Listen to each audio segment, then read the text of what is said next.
ईशो पञ्चमुखायो सर्वपावप्रणाशनो मङ्गलानं च सर्वेसिं पद्मं हवै मङ्गलम्।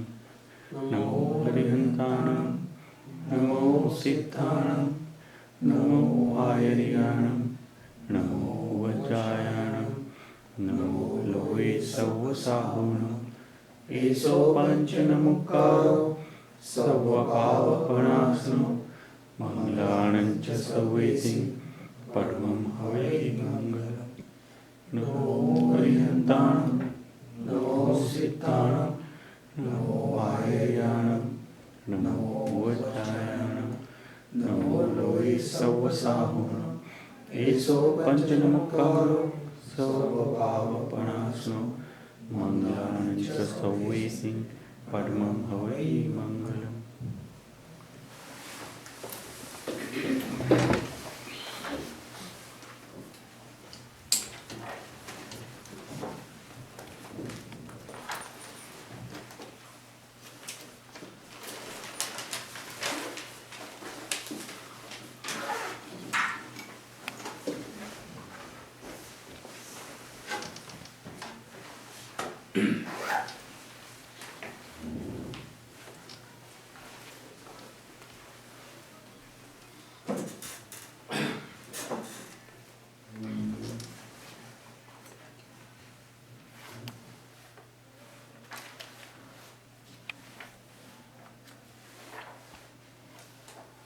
કરીશું કોઈ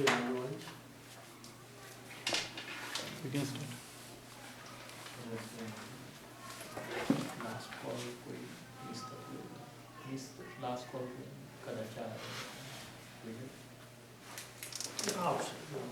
I think there is a person who direct. છે તો કોઈ લલ્પેશભાઈ કીધું છે. અચ્છા તો અહીંયા મોકલો. હા અચ્છા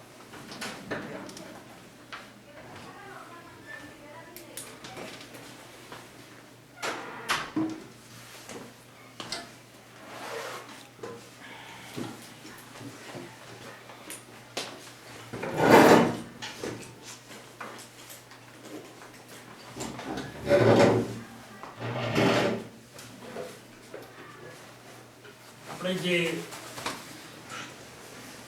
સમાજની અંદર રહીએ છીએ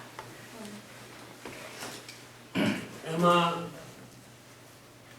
એક પ્રકારની સુવ્યવસ્થા, શાંતિ અને સુખાકારીની ઝંખના દરેક માનવને રહેલી છે. અને શાંતિની સ્થાપના અને શાંતિની રક્ષા, જાન અને માલની સલામતી એને પ્રાધાન્ય આપી અને શાંતિની ઝંખના માનવ સૃષ્ટિને થઈ. સમાજની સુવ્યવસ્થા જ્યાં સુધી ન હોય ત્યાં સુધી જીવનમાં, કુટુંબમાં અને સમાજમાં, ગામમાં, નગરમાં, રાજ્યમાં, દેશમાં અને વિશ્વમાં શાંતિ સ્થપાઈ ન શકે. શાંતિ એ કોઈ જગ્યાએ મળે એ કોઈ વસ્તુ નથી. એક વ્યક્તિ જ્યારે બીજી વ્યક્તિના સંપર્કમાં આવે ત્યારે પરસ્પર એક બીજા સાથે જે સહયોગ અને એક્સચેન્જ કરવામાં આવે એમાં કોઈ પણ વ્યક્તિને અન્યાય ન થાય એવી એક યોજના, આયોજન સ્થપાય એવી એક સંસ્થા જેને કહેવાય, જે આદિકાળથી એક સુવ્યવસ્થાની સ્થાપના કરવામાં. આ અવસર્પિણી કાળની અંદર આવી એક સ્થાપના અબુદ્ધ અજ્ઞાન જીવોને અને અવિવેકી જીવોને આપવાનું કામ સૌપ્રથમ કોણે કર્યું? આદિશ્વર ભગવાન. આદિશ્વર ભગવાન, વૃષભરાજ. એના પૂર્વે શાંતિ હતી કે નહોતી? શાંતિ હતી, પરંતુ એ શાંતિ માટે અને જાળવવા માટે વ્યક્તિગત જે જરૂરિયાતો હતી એ જરૂરિયાતો ને ફૂલફિલ કરવા માટે, પૂરી પાડવા માટે એક વ્યક્તિને બીજી વ્યક્તિ પાસે જવાની જરૂર નહોતી. એનું કારણ શું? કલ્પવૃક્ષ. કલ્પ વૃક્ષ શું છે? ઉત્સર્પિણી કાળની અંદર અને અવસર્પિણી કાળની અંદર એક એવો સમય છે કે જ્યાં યુગલિક મનુષ્યોને પોતાના જીવનની જરૂરિયાતો માટે કલ્પવૃક્ષ ત્યાં આગળ ઉપસ્થિત અને એ દેવ અધિષ્ઠિત હોય છે. એટલે વ્યક્તિ કોઈ પણ કલ્પના કે ઈચ્છા કરે એ કલ્પવૃક્ષ આપે છે. સ્વાભાવિક છે કે તમારી કોઈ પણ વ્યક્તિની ઈચ્છા હોય એ જો મળી જાય પછી અસંતોષ કે ક્લેશ કરવાનું કોઈ કારણ રહેતું નથી. અને ત્યાં આગળ જે જે ઈચ્છાઓ હોય એ પૂરી થતી. જેમ જેમ સમય ગયો, કાળ ઉતરતો ગયો, કલ્પવૃક્ષના જે પ્રભાવ હતા એ ધીમે ધીમે ક્ષીણ થઈ ગયા, વિલીન થઈ ગયા. એટલે જે વ્યક્તિને પોતાની જરૂરિયાતો હતી એ જરૂરિયાતો ફૂલફિલ કરવા માટે, પૂરી પાડવા માટે જવું ક્યાં? આ એક પ્રશ્ન ઉભો થયો.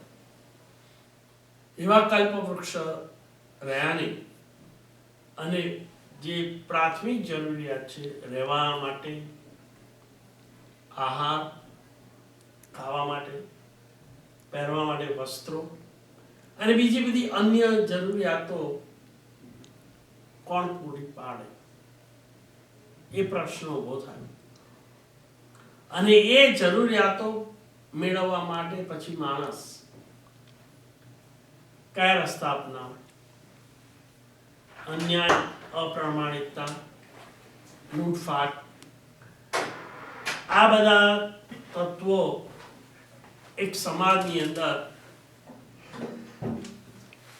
લોકો આચરવા. એટલે જરૂરિયાત એ પડી. પહેલા તો અજ્ઞાન હતું. હવે અજ્ઞાન જ્યાં આગળ હોય ત્યાં આગળ કોઈ ઉપદેશ આપી ના શકાય.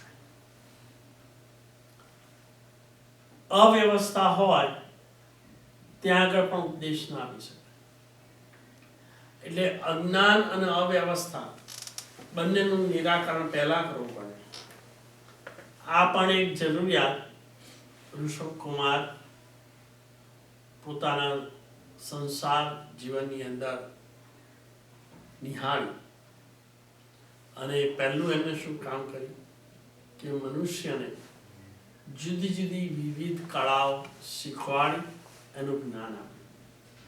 એની અંદર શિલ્પકલા, ચિત્રકળા, આહાર કળા, એમાંથી જે શીખ્યા એમાંથી ઘર બનાવો, આહાર બનાવો, વસ્ત્ર બનાવો, આ બધી જે પ્રાથમિક જરૂરિયાતો છે એમાંથી બધાને બોધ આપે. અને સમાજને એક વ્યવસ્થિત કર્યું. ત્યાર પછી એ સમાજની વ્યવસ્થા ટકાવી રાખવા માટે બે વસ્તુ જોઈએ. એક નીતિ નિયમોનું ધોરણ.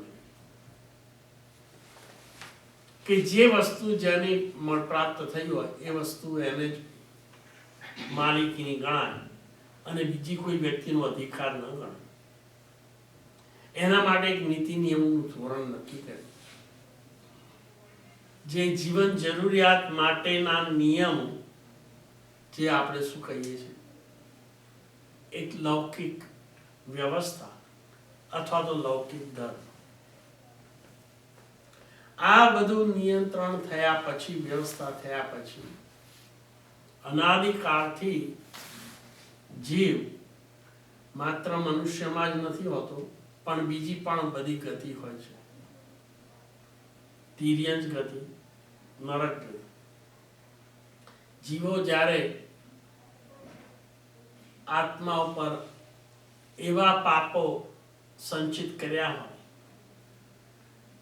જે પાપોનું કડવું ફળ ચાખવા માટે કર્મ સત્તા એમને પશુ યોનિની અંદર મૂકી દે, ક્યાં તો નરકની અંદર. આ બધું નરક અને દેવના સ્વરૂપનું જ્ઞાન પ્રાથમિક જીવોને આપવા માટે જરૂરી જ્ઞાન જ્યાં સુધી પ્રાપ્ત ન થાય ત્યાં સુધી ભગવાન ઉપદેશનું એક પણ અક્ષર કહેતા નથી.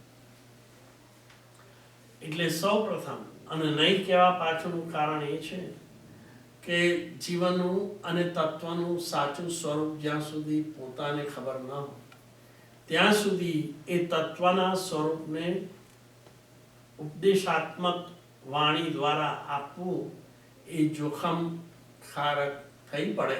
કારણ કે સત્ય કહેવા માટે સંપૂર્ણ જ્ઞાન જરૂરી છે, અને એ સંપૂર્ણ જ્ઞાનની પ્રાપ્તિ માટે સાધનાની જરૂર છે. સંપૂર્ણ જ્ઞાન એને જ કહેવાય કે જેને ભૂતકાળ, ભવિષ્યકાળ, વર્તમાન કાળ ત્રણેય કાળનું જ્ઞાન. એવા જ આત્માઓ તત્વને સંપૂર્ણ રીતે જાણી શકે છે. જે વસ્તુ આજે ફર્નિચર સ્વરૂપે હોય એ 100, 200, 500 કે 1000 વર્ષ પછી શું બની જાય? ભંગાર સ્વરૂપે. એટલે પેલા કે મોડા ગમે તેનો ભવ્ય મહેલ બાંધ્યો હોય, પણ કાળાંતરે એ મહેલ ઈંટ અને પથરામાં રૂપાંતર થાય છે. એક વખતના ભવ્ય મહાલયો તક્ષશિલા અને નાલંદા, એ જ સ્થાને એ ભવ્ય મહેલોને આજે જોવા જઈએ તો શું જોવા મળે? માત્ર ઈંટો છે. ખાલી એક અવશેષ રૂપે છે કે આ સ્થાન તક્ષશિલા અને નાલંદા હતા. અત્યારના ત્યાં આગળ લગભગ કશું છે. એક સ્મૃતિ છે, એ બતાવે છે કે ગમે તેટલા સારા મહેલો હોય, એ મહેલો પણ કાળના પ્રવાહની સાથે ખેંચાઈ ઈંટો થઈ જવાની છે. એ જ સિદ્ધાંત લાગુ પડે છે વસ્ત્રનો. આજે ગમે તેટલો મોહક આકર્ષક વસ્ત્ર પહેરી, પણ અલ્ટિમેટલી શું થવાનું છે? ચીથરું થવાનું છે. કાર ગમે તેટલી સારી હોય, સમય આવશે એ ભંગાર થવાનો છે. આ દ્રવ્યોનું જે પરિવર્તન આવે છે, એ પરિવર્તન સમજીએ નહીં, એટલે કે દીર્ઘ દ્રષ્ટિ ન રાખીએ અને એની વર્તમાન સ્વરૂપ જોઈને એમાં મોહ પડીએ, તો એ મોહ એ વસ્તુઓ પરત્વે શું ઉપજાવે છે? રાગ. અને રાગ એ બીજા 18 પાપોથી લેપાયેલું છે. જ્યાં રાગ હોય ત્યાં કયું પાપ પ્રવેશી શકે નહીં. દુનિયાની અંદર જ્યાં જ્યાં યુદ્ધો થયા એમાં જે લોહિયાળ હિંસા થઈ એની પાછળનું કારણ શું હશે? સત્તાનો રાગ. સામાન્ય રીતે વ્યક્તિને જેટલા રાગ હોય છે અથવા તો રાગના જેટલા જેટલા વિષયો હોય છે, તો જ્યાં જ્યાં રાગ થાય છે એ રાગ જેની પર આખો સંસાર ઊભો છે, એ રાગને સમજાવવા માટે, વર્ણન કરવા માટે 5 વિષયોમાં વહેંચી લીધા છે. એટલે જ્યાં જ્યાં રાગ થયો ત્યાં તમે સૂક્ષ્મતાથી જોશો તો એ રાગનું મુખ્ય કારણ શું હશે? કેટલા હશે? 5. બરાબર. કયા કયા 5 યાદ રાખવા? બહુ સરળ છે.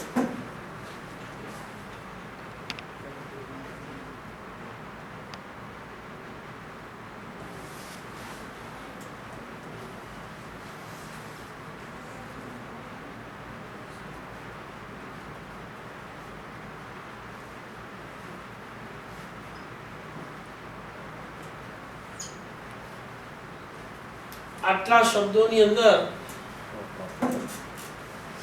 લગભગ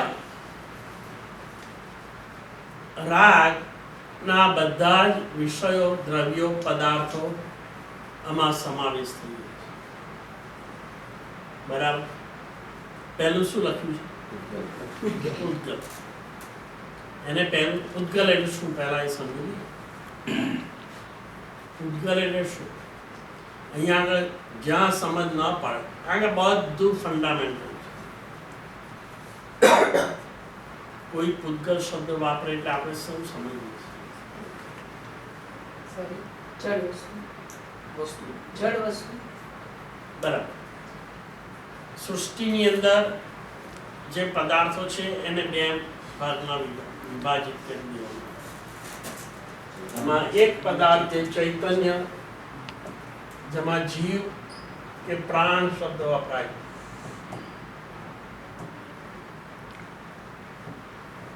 આ બધા પર્યાયવાચક શબ્દો છે. જીવ કો, પ્રાણ કો, ચૈતન્ય કો. ચૈતન્ય શબ્દ કેમ વપરાય છે? ચેતના છે. બરાબર. ચેતના ઉપરથી શબ્દ. અને ચેતના એટલે શું?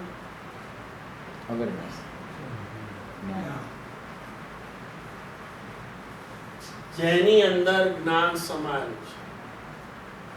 એનો અર્થ એવો થયો કે જ્યાં જ્યાં ચેતના હોય ત્યાં જ્ઞાન હોય, જ્યાં જ્યાં જ્ઞાન હોય ત્યાં ચેતના.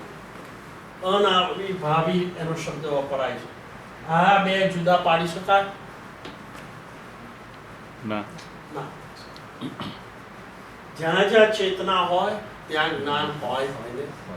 એટલે ચેતના છે એ કેવી રીતે ખબર પડે? જ્ઞાન. કારણ કે જ્ઞાન એ ચેતનાનો શું છે?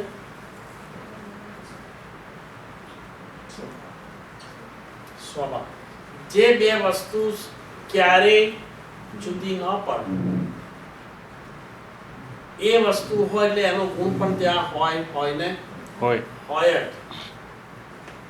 એટલે એ વસ્તુ, એ ગુણ, એ પદાર્થનું શું બની જાય? સ્વભાવ બની.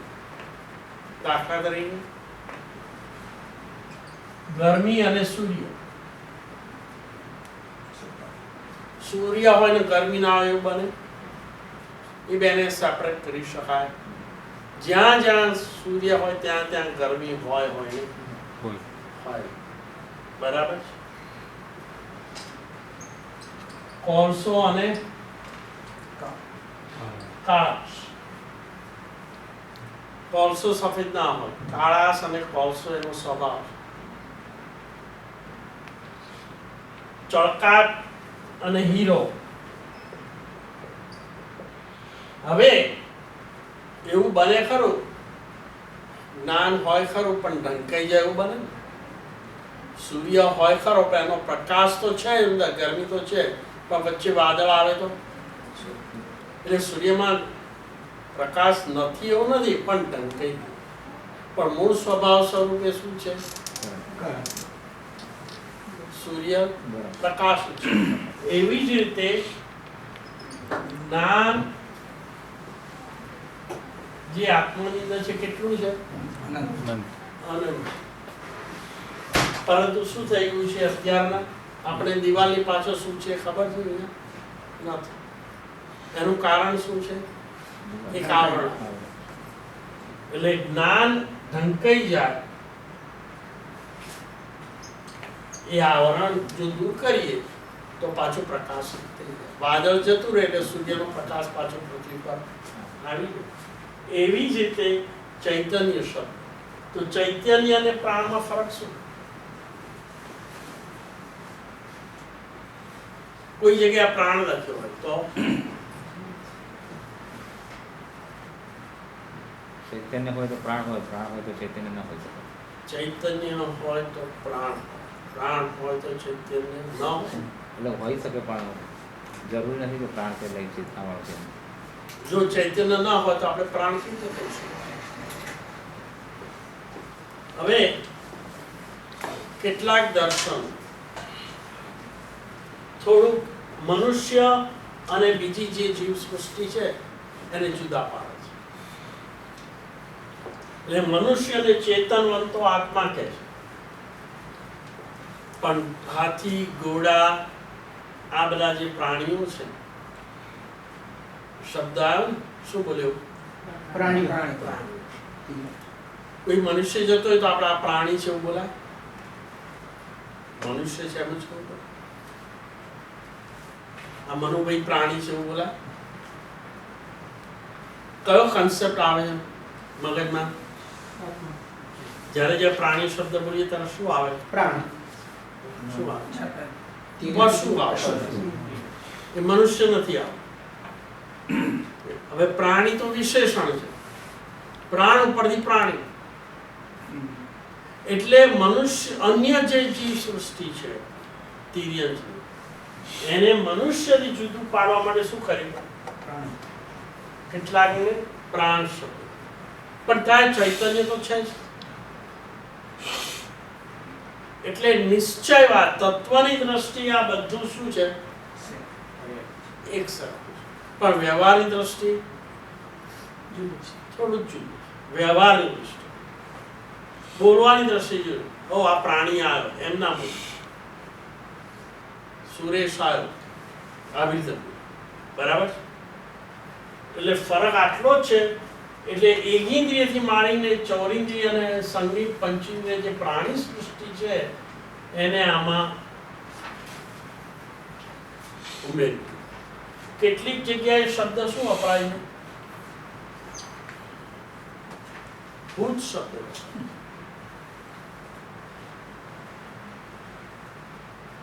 ખ્યાલ છે? હવે ભૂતમાં શું આવે?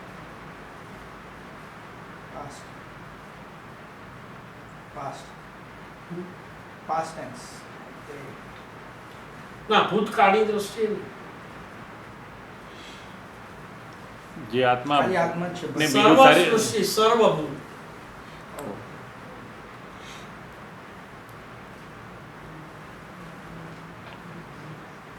વેદાંતની અંદર આ શબ્દ આવે છે, વાક્ય કે આપણું શરીર પંચભૂતનું બને છે. સાંભળ્યું? Yeah.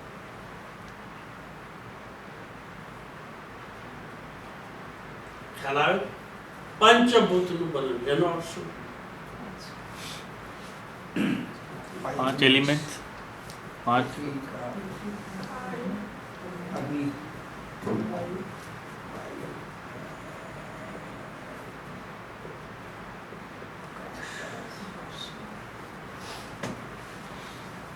આ જે માં છે એ કોણ? ભૂત. આ કદાચ આ રીતે થતું હશે. પંચભૂત.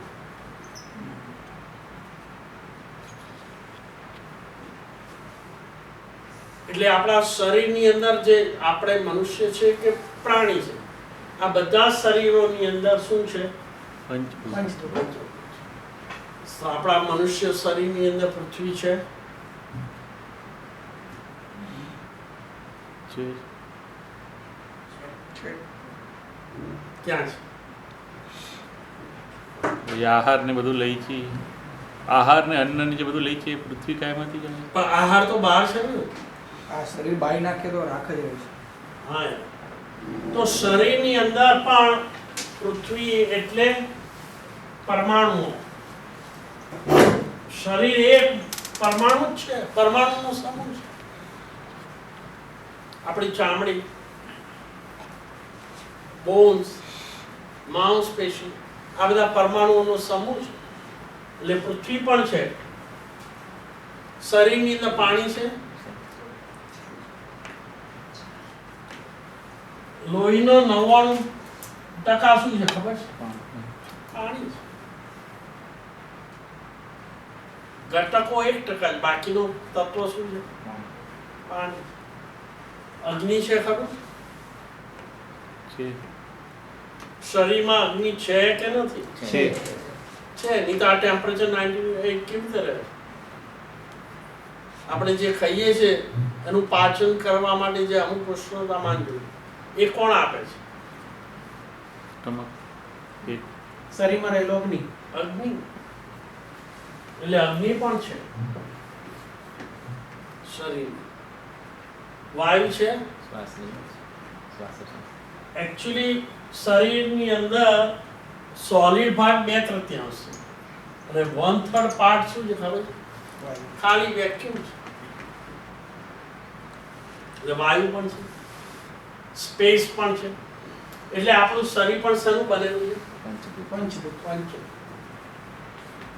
અને કેટલાક દર્શનો એમ માને છે કે આ શરીર પંચભૂતમાંથી બને છે અને જ્યારે એનું આયુષ્ય પૂરું થાય ત્યારે શરીર શું થઈ જાય છે?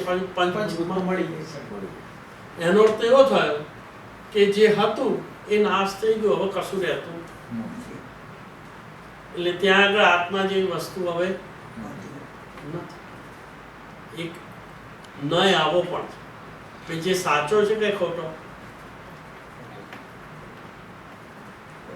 જો પંચભૂતનું બનેલું હોય અને આત્મા જેવી વસ્તુ ન હોય તો આ હલે છે, ચાલે છે, બોલે છે, ખાય છે, પીએ છે, રડે છે, હસે છે, હલનચલન કરે છે. આ બધું કોણ કરે છે? શરીર કરે છે કે શરીરની અંદર રહેલું તત્વ કરે છે? શરીરની અંદર રહેલું તત્વ. એ તત્વ તમે ગમે તે નામ આપો પણ એ નામ શું છે?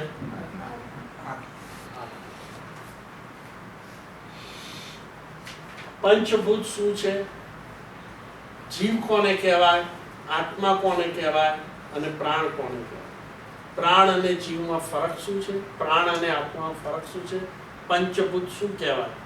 આ બધી વસ્તુ શું છે? આ ચૈતન્ય ભાગ કયો? હવે સૃષ્ટિની અંદર આપણે શું કહ્યું? ચૈતન્ય. તો આમાંથી આપણે આયા અહીંયા. અને બીજું કયું છે? જળ શબ્દ વાપર્યો કે જેમાં ચૈતન્ય. આમ તમે જોવા જુઓ કે જે કંઈ જળ દેખાય છે ને એ ચૈતન્યનું શું છે? શરીર. દાખલા તરીકે આ લાકડું છે. હવે એને જળ કેવું કે ચૈતન્ય? જળ. જળ. બરાબર. આવ્યું ક્યાં? વૃક્ષમાંથી. વૃક્ષમાંથી આવ્યું. અને વૃક્ષ શું છે? ચૈતન્ય. ચૈતન્ય. જ્યારે ચૈતન્ય નીકળી ગયું ત્યારે જળ બન્યું. એટલે ચૈતન્ય જ્યારે અસ્તિત્વમાં શરીર સાથે સંયોજિત હતું ત્યારે જે પૂતગલ હતું, શરીર હતું, એમાંથી જ બાકીના જળ પદાર્થો બનેલા છે. અને એવી રીતે પૂતગલોનો સમૂહ સૃષ્ટિની અંદર પણ છે. પણ એવા પૂતગલો કેટલા પ્રકારના છે?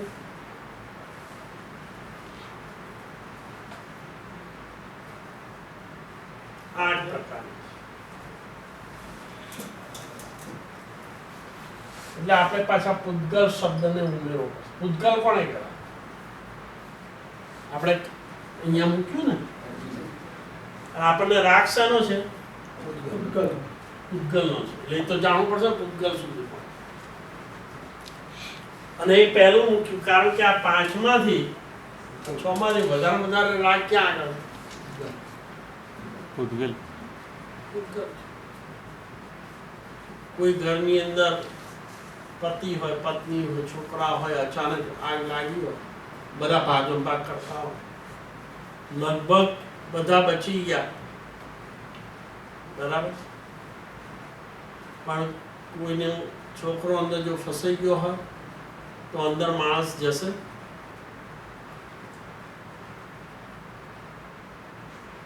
જો આખું બધું શરીર અને બધું જ બળીને ભસ્મ થતું હોય તો અંદર જવાનું કદાચ કોઈ સાહસ કરે? કારણ શું? પોતાના પૂતગલનું રાગ.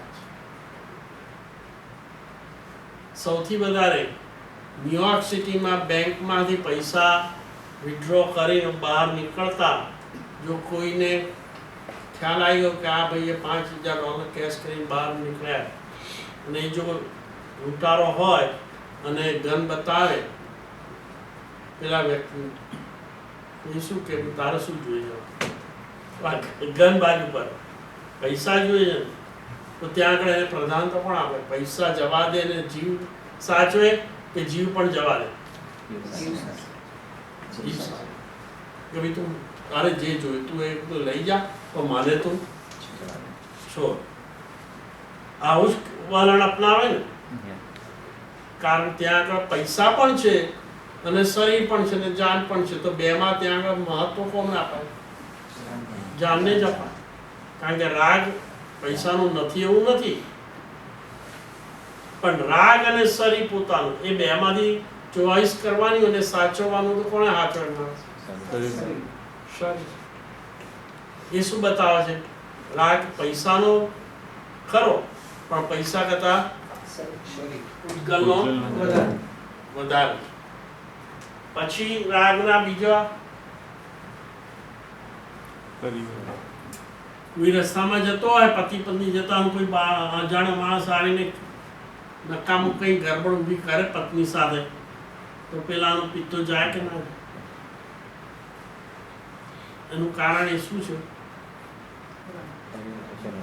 રાગ. એટલે રાગનું બીજું કારણ શું છે? પરિવાર અને પત્ની. બહાર તો કેવું જ પડે રાગ છે, બરાબર ને? અને આખી દુનિયા 24 કલાક શેનો જતન કરે છે? પૈસા. બધું કોની પાછળ આ દોડા દો? સોમથી શુક્ર. ગમે તેટલી ઠંડી હોય, બહાર સ્નો પડે હોય, 2 ફૂટ છતાંય કામ કરવા જવું પડે, ઈચ્છા ન થાય તો પણ બધું પહેરી કરી ધાબળા ઓઢીને જે દોડાય છે, એ દોડવાની ગરમી ક્યાંથી આવે? શેને કારણે આવે? એનો અર્થ એમ કે પૈસા માટે બધું કષ્ટ સહન કરવા અમે તૈયાર છીએ, બરાબર? હા, પૂજા હોય ને આવવાનું હોય ને બહાર ઠંડી હોય તો વિચાર હવે આ રવિવારે જવા દઈએ, હવે આવતા રહીએ, બરાબર? માડી જ્વાળીએ. પણ સોમવાર આવ્યો અને જોબ પર જવાનું હોય અને ભયંકર ઠંડી હોય અને -ડિગ્રી ટેમ્પરેચર બહાર હોય તો પણ ગયા વગર છૂટકો. ત્યાં માડીવાળા તું વાત સાચી છે. તો ત્યાં આગળ કેમ દોડાય છે અને દોડવાનું જોમ કેમ આવે છે? પૈસા માટેનો રાગ. એનો અર્થ એવો હતો કે જ્યાં રાગ વધારે હોય ત્યાં દોડવાની ઈચ્છા ન હોય તો પણ શક્તિ આવી જાય છે ને. તો પ્રભુજીની પ્રતિમામાં આપણે રાગ ઊભો કરી દઈએ તો જો પૈસાનો રાગ આપણને દોડાવતું હોય તો એના કરતા વધારે રાગ આપણે પ્રભુજીની પ્રતિમા પર ઊભો કરી દઈએ તો ત્યાં દોડા કે ના દોડા? તો ત્યાં ન દોડાતું હોય એનો અર્થ એવો થયો કે જેટલો રાગ આપણે પૈસા પર ઊભો કર્યો છે એટલો રાગ પ્રભુજીની પ્રતિમા ઉપર ઊભો કર્યો નથી. એ સાબિત થઈ ગયું. અઘરું છે આ સમજવું. હવે પૈસા આવ્યા શેને કારણે? પુણ્ય. આ બધી વાતો કહેવા પાછળનું કંઈક તાત્પર્ય હોય, સમય પસાર કરવા માટે નથી. એટલે ભાઈ આમાંથી આ જેટલી વાત કરી એમાંથી હવે આપણે ઘેર સુધી જવાનું એ વાત પણ મારે કરવી જોઈએ ને. બરાબર. ભાઈએ કહ્યું કે પૈસો મેળવવા માટે શું જોઈએ? પુણ્ય. પુરુષાર્થ અને પુણ્ય. કોઈ ડિસએગ્રી છે?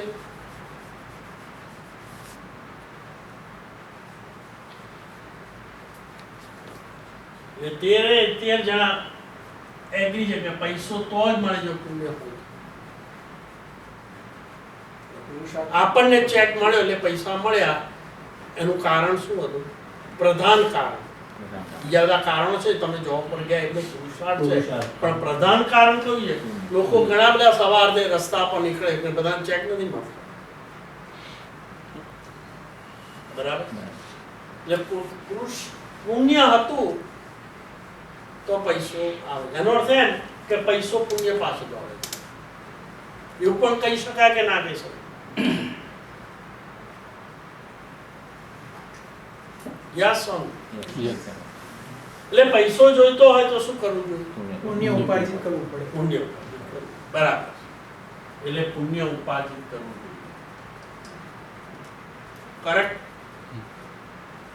હવે પુણ્ય ક્યાં મળે છે?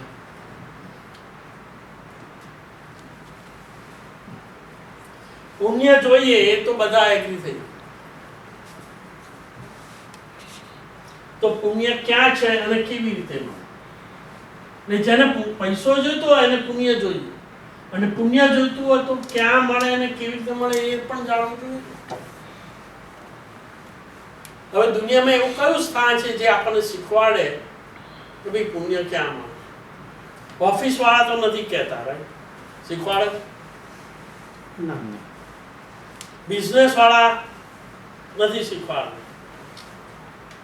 કોઈ એવો બિઝનેસ વાળો શીખવાડે કે ભાઈ હું પૈસા નથી આપતો, હું તો પુણ્ય વેચું છું? કોઈ ઓફિસમાં. એટલે આપણો તો પહેલા એ જાણવું પડશે કે મારે આ તો જોઈએ જ છે.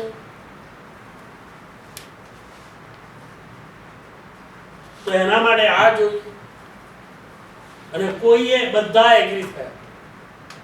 હવે આને મેળવવું ક્યાં અને કેવી રીતે એ પ્રશ્ન.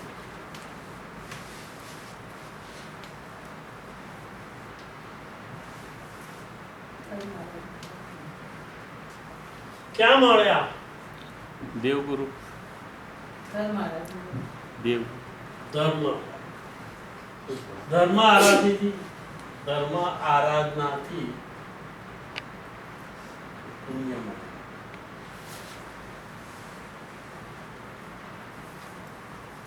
બધા એગ્રી? સુકૃત્ય કરે. હા. ધર્મ આરાધના તો બહારની ચેષ્ટા છે.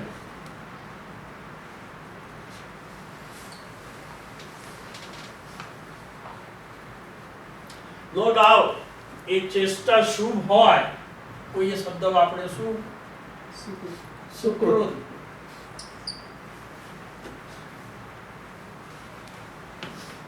વાત સાચી છે.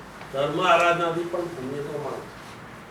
આપણે સુકૃત શબ્દ એટલા માટે વાપર્યો છે કે તમે ભિખારીને દાન આપો તો ત્યાં પુણ્ય મળે કે ના મળે? મળે. મળે. મળે. પુણ્ય ઉપાર્જિત કરવાના કેટલા કારણો છે? 5. 5. બીજો નંબર? પુણ્ય ઉપાર્જિત કરવા માટેના કારણો 9 છે. કેટલા છે? કોઈને આહાર આપીએ, અન્ન આપીએ, પાણી આપીએ, વસ્ત્ર આપીએ, આશરો આપીએ, ઔષધ આપીએ. આ 5 જનરલ. પછીના 3 કાયાથી સેવા, વચનથી આશ્વાસન અને મનથી શુભ વિચાર, કોઈનું હિત વિચાર. આ મન વચન કાયાનો સદુપયોગ. અને નવમું જે શ્રેષ્ઠ છે એ અભયદાન. નમસ્કાર.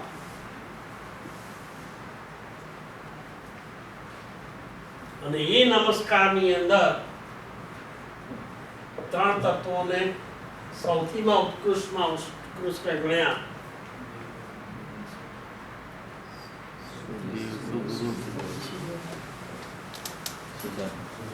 અને અહીંયા આગળ સુધર્મમાં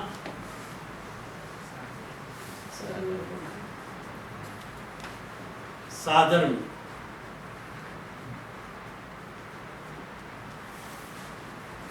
આટલું કરવાથી સુકૃત બને 9. એને કારણે શું મળે છે?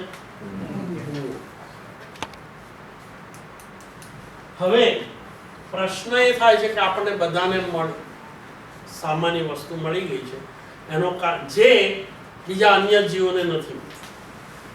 જે આપણને મળ્યું છે સૃષ્ટિના બધા જીવોને મળ્યું છે એમ તો કહેવાય નહીં. પશુ સૃષ્ટિને બાદ કરો, નરકના જીવોને બાદ કરો, પણ મનુષ્ય જીવનની જ વાત કરો કે જે મનુષ્યો છે એ બધાને આપણને જે મળ્યું છે એ મળ્યું છે. ના. દુનિયાના બધા જ માણસોના ઘરના પાર્કિંગ લોટમાં 1 કે 2 કાર મળે છે? નથી. 3 દ્રવ્યો જોઈતા હોય ને 13 દ્રવ્યો મળે એવું બધાને છે. 4 બાથરૂમ વાળું મોટું હાઉસફુલ બધાને છે. ક્લોઝેટ ની અંદર 25 પેર જોડાક છે? નથી. એટલે પ્રશ્ન એ ઉભો થાય છે કે આપણા ઘરની અંદર આપણી પાસે હોય અને પેલા પાસે ના હોય, એનું કારણ મુખ્ય શું છે? પુણ્ય. એટલે પુણ્યની અસર છે. હવે પુણ્યની અસર હોય એનો અર્થ એવો થયો કે ક્યારેક પુણ્ય તો કર્યું હોય, અને પુણ્ય કર્યું હોય એનો અર્થ એવો થયો કે આ 9 માંથી કોઈક તો કામ આપણે પહેલા કર્યું. એ વાતે સાબિત થઈ. કારણ કે 10મું કોઈ કારણ તો છે નહીં. પુણ્ય ઉપાર્જિત કરવાના 9 કારણો છે. અત્યારના પુણ્યની અસર ઘણી બધી વર્તાય છે, અને એ વર્તાય એ એમ કહે છે કે ભૂતકાળની અંદર ક્યારેય મેં પુણ્ય કર્યું. બધા એગ્રી થાવ છો કે કોઈ ડિસએગ્રી? એનો અર્થ એમ કે ભૂતકાળમાં સુકૃત કર્યું એટલે વર્તમાનની અંદર જે પુણ્ય ભેગું કરેલું એની આપણને અસર વર્તાય. અહીં સુધી તો બધાને એગ્રીમેન્ટ છે. હવે પછી આગળનો ભવિષ્યકાળ છે કે નહીં? છે ને? હવે ભવિષ્યકાળની અંદર પ્રશ્ન એ છે કે વર્તમાનમાં છે એટલું જોઈશે, એનાથી વધારે જોઈએ છે કે ઓછું જોઈએ? અનંત અનંત ગણું. ભવિષ્યની એટલે હવે અત્યારે કા છે કે 2 પ્લેન પણ ઊભા હોય તો સારું. એવું નહીં. આમ તો અનંત શબ્દ વાપરે. અત્યારે જેટલું છે એના કરતા અનંત ગણું જોઈએ. આ જે છે એના કરતાં ઓછું, એટલે પુણ્ય ના જોઈએ ને પાપી ના જોઈએ. બધું જ્યાં સુધી બધું ટેપ થાય છે. જ્યાં સુધી મોક્ષ ના થાય ત્યાં સુધી જોઈએ છે. જ્યાં સુધી મોક્ષ ન થાય. પણ મોક્ષ જોઈ છે ખરો? એ તો પહેલો પ્રશ્ન છે. પુણ્ય હોય તો પછી મોક્ષ થાય જ નહીં ને, ભોગવવું જ પડે. એટલે બે ના જોઈએ, પુણ્ય ને પાપ બંને. જવાબ એવો છે મારે જોઈએ છે મોક્ષ, પણ એ જલ્દી મળે એના માટે મારે પુણ્ય. કારણ કે શ્રાવક સામાન્ય રીતે પુણ્યની આશા રાખે. પુણ્ય બની થઈ જાય, પુણ્ય આવી જાય, પુણ્ય ભેગું થઈ જાય, પુણ્ય બંધાઈ જાય, એ એક અલગ વસ્તુ છે. પણ પુણ્યની અભિલાષા સાથે કોઈ આપણે અનુષ્ઠાન કરતા હોતા નથી. હા, કરીએ છીએ, અને જો મળવાનું જ હોય તો કયા પુણ્યની આપણે વાત કરીએ છીએ? હવે આમાં શબ્દ શું ફરક છે? પુણ્ય અને પુણ્યનું બંધી પુણ્ય, એમાં ફરક શું? એ પુણ્યથી બીજું જ્યારે ઉદયમાં આવે તો બીજું પુણ્ય થાય, પુણ્યની બંધ. બરાબર. જે પુણ્ય એની અસર વર્તાય, આપણે ઉદય શબ્દ હજી નથી વાપરતા કારણ કે કેટલાકને ઉદય એટલે પાછું બધું અઘરું લાગે, એટલે સિમ્પ્લિફાય કરવા માટે વાત કરી કે પુણ્યની જ્યારે અસર વર્તાતી એ વખતે એ અસર સર્કમસ્ટન્સીસ સંયોગોનો આપણે ઉપયોગ એવો કરીએ કે જેથી શું થઈ જાય બીજું બીજું પુણ્ય બંધ. એ જે એનો અર્થ એમ કે ઓરિજિનલ પુણ્ય જે બીજું પુણ્ય બંધાવે એ ઓરિજિનલ પુણ્યને શું કહેવાય? હવે પેલા પુણ્ય ની પાછળ અનુ એટલે પાછળ પુણ્ય એવું છે કે એની પાછળ બીજું શું બંધાય? પુણ્ય. પુણ્ય બંધાય. માટે ઓરિજિનલ પુણ્યને દાખલા તરીકે અને એ કહીએ અને આ પછી બંધાનારા પુણ્યને આપણે બી કહીએ તો જે એને શું કહેવાય? પુણ્યાનું એ બંધ. પુણ્ય પુણ્યાનું બંધાય. આ પછી બંધાય. એટલે આ જે છે એ ચક્રવૃત્તિ વ્યાજ છે અને આ જે છે એ શું થયું? સાદું વ્યાજ. અને સાદું વ્યાજ ક્યારે થાય? તમે ઇન્વેસ્ટમેન્ટ કર્યું એટલે. $1000 નું 10% વ્યાજે આપણે ઇન્વેસ્ટ કરીએ તો વર્ષને અંતે શું મળે? 100 $. અને પછી એ મૂક્યા જ કરીએ જો ચક્રવૃત્તિ હોય તો મલ્ટીપ્લિકેશન. પછી તમારે $1 દર કે ન મૂકીએ પણ જો ચક્રવૃત્તિ મૂક્યું હોય તો વધતું જાય, વધતું જાય. રીઇન્વેસ્ટમેન્ટ પ્લાન. એવા પુણ્યને શું કહેવાય? પુણ્યાનું. અને એ પુણ્યનો પાછો બીજો સ્વભાવ છે કે એ જ્યારે ઉદયમાં આવે ત્યારે શું કરાવે? એ પુણ્ય. સુકૃત. હવે સંસારમાં માણસ સંસારની ક્રિયા કરે એ સુકૃત કહેવાય કે દુષ્કૃત કહેવાય? સંસાર શેનાથી ભરેલો? દુઃખોથી. કારણ કે સંસારિક ક્રિયા કેવી છે? પાપથી ભરેલી છે. સંસારનું નામ જ પાપ. તમે હાલો ચાલો તોય પાપ છે. આપણી બધી જ ક્રિયાઓ પાપથી ભરેલી છે. એવા સંસારમાં હમણાં શું કહ્યું? આપણે શું કરવાનું? સુકૃત કરીએ તો શું મળે? પુણ્ય. આ વાત જે સમજેલો હોય એ જીવનના દિવસના 24 કલાકમાં વધારે શેમાં વાપરે? આમાં બે વસ્તુ છે. કંઈક તો આપણે કરીએ જ છીએ, બરાબર? હવે કંઈક કરવાનું જ હોય તો એને બે જે કંઈ કરીએ છીએ એને બેમાં ભાગ પાડી દઈએ છીએ. કયા ભાગ આવ્યા? ક્યાં તો સુકૃત ક્યાં તો દુષ્કૃત. એનો અર્થ એમ કે જો સુકૃત નથી થતું તો શું થાય છે? અને દુષ્કૃત કરીએ છીએ એટલે સુકૃત થતું. તો હવે કેટલા કલાક ફાળવવા છે સુકૃતના અને કેટલા કલાક દુષ્કૃતના?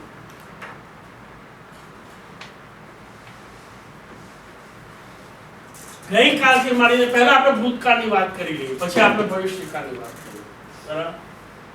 કાલે સવારથી માંડીને આજ સવાર સુધી કેટલા કલાક આપણે સુકૃતના ગાળ્યા અને કેટલા કલાક દુષ્કૃત?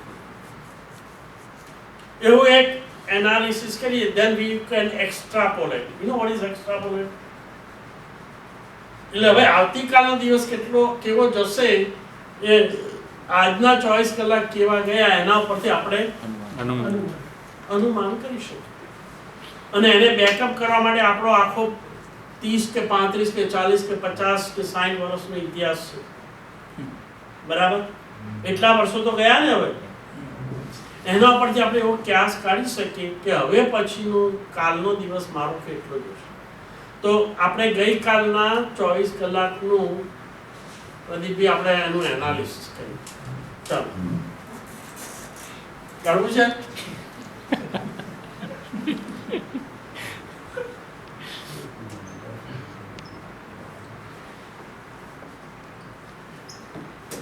તો કેટલા કલાક આમાં મૂકું? અડધો કલાક. કોઈને બીજું આન્સર?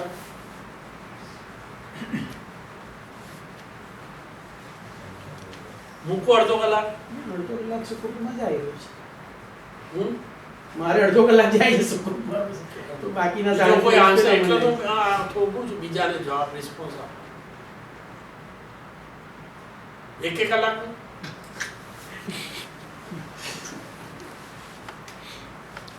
તો જો આ ગણિતથી ચાલ્યા કરીશું તો શું ભેગું થવાનું? દુષ્કૃત. દુષ્કૃત. જો આમાં કશું ના મૂકો તો પછી અહીં તો જાય જ ને. આ બેમાંથી ત્રીજો તો ઓપ્શન છે ને. ક્યાં તો સુકૃત ક્યાં તો દુષ્કૃત.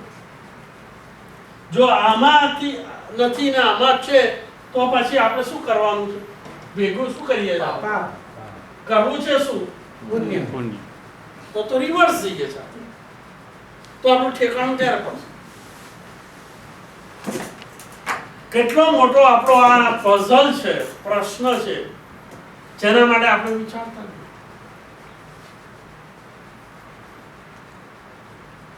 એટલે પ્રશ્ન એ છે કે હવે વિચારવું છે કે નથી વિચારવું.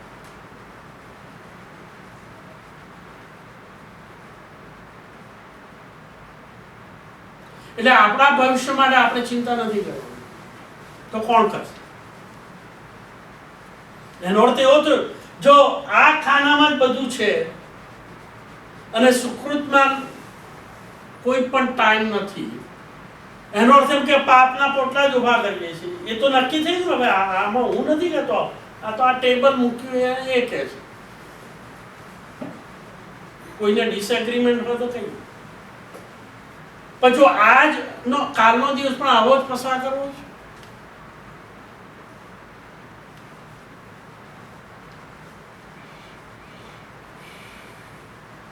એટલે આ પ્રશ્ન નથી લાગતો અગત્યનો.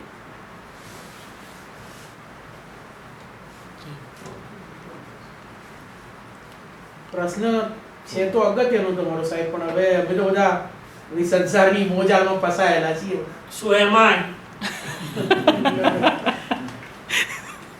No, રસ્તો પહેલા તો એક કે is this considered a very significant problem of our life? Yeah.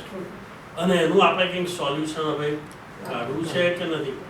કે જેમ ગઈકાલનો દિવસ પસાર કર્યો એ અને આજનો દિવસ પસાર થઈ રહ્યો છે, એવો જ કાલે આપણે બીજો પાછો 24 કલાક આપવાની છે કર્મસત્તા. આ તો કેવું છે, નાના છોકરાને રોજ 1 રૂપિયો આપીએ છીએ. હવે એ રૂપિયો એને કેવી રીતે વાપરવો એ એની મરજી ઉપર છે. પણ કર્મસત્તા એમ કહે છે કે તું સારી રીતે વાપરીશ તો હું તને બીજે દિવસે બીજો રૂપિયો મળીશ, નહીં તો આ રૂપિયા આપવાનું બંધ કરી દઈશ.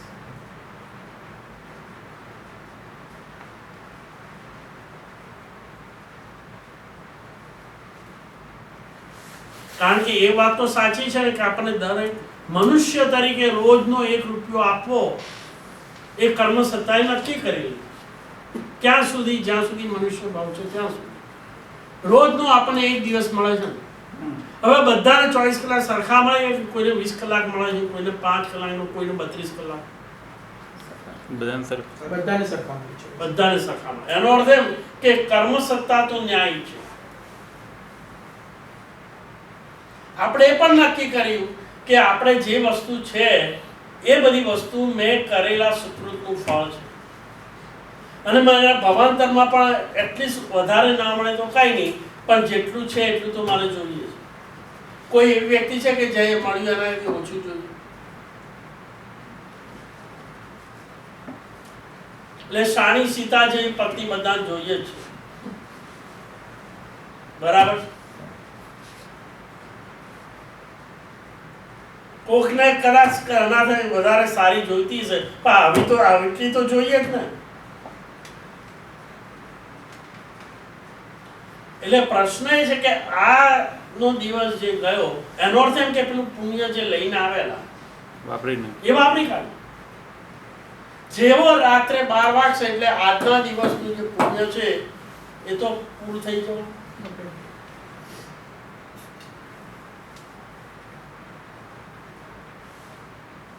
તો હવે કાલે પાછો બીજો દિવસ છે. એટલે ઉપાર્જિત કરેલો પુણ્યનો જે ખજાનો આપણે લઈને આવ્યા છે એ વપરાઈ ગયું છે. હવે એનું જે રિપ્લેનિશ નહીં કરવામાં આવે તો ખતમ થવાનું છે. તો પછી ભાવિ ભયંકર.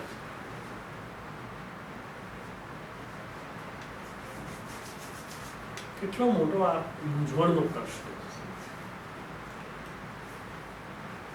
તો આપણે એવું કંઈક કરીએ કે જેથી આપણો હવે પછીનો દિવસ, પાસ્ટ ઇઝ પાસ્ટ, પાસ્ટ તો પાછું આવવાનું નથી. પણ હવે આપણે આજે જાગી જઈએ અને એક એવું આયોજન કરી દઈએ, એક એવું આયોજન કરી દઈએ કે રોજ પુણ્ય ઊભું થયા કરે.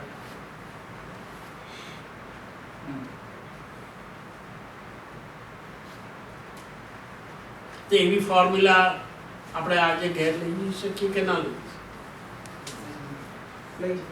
બધું તત્વજ્ઞાન ને આપણને કદાચ કર્મ સત્તાના નિયમો ને બધી 158 પ્રકૃતિઓ અને એના વિભાગો ને કઈ કર્મ ક્યાં કામ કરે છે એ બધી વસ્તુ કદાચ આપણે ન જાણતા હોય, પણ આપણે તો એવું જ કહીએ કે અમને એવું બતાવો કે આવતીકાલથી મારે રોજ પુણ્ય ઊભું થાય.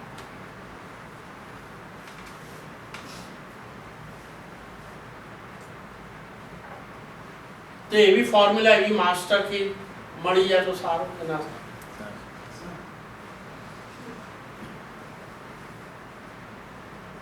Yes no?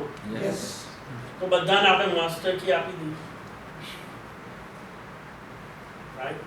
હવે તમે જુઓ કે આ માસ્ટર કી કઈ બહુ ગૂઢ નથી, રહસ્યમય નથી, બહુ સિમ્પલ જ છે.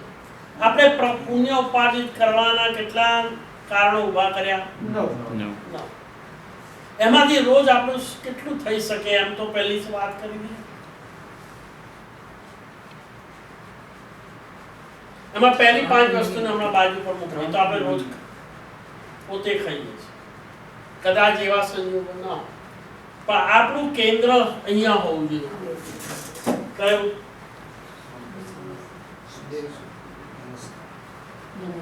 એનું કારણ એ છે કે નિષ્કામ ભાવે કરેલો નમસ્કાર એ જ પુણ્યનું બંધી પુણ્યનું કારણ. બાકીનું બધું મળે ખરું, પણ પુણ્ય પૂજા મન વચન કાયા ના જેવું એમાંથી પણ પુણ્યનું બંધી પુણ્ય. એટલે પછીના જે 4 કારણો છે એ આપણા માટે ઘણા.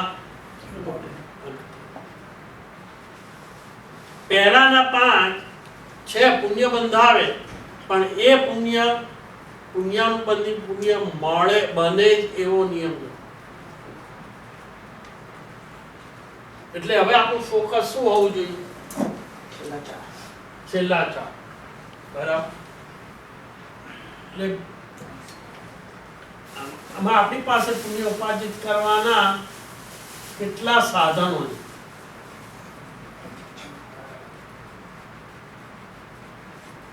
કયા પુણ્યની વાત ચાલે છે?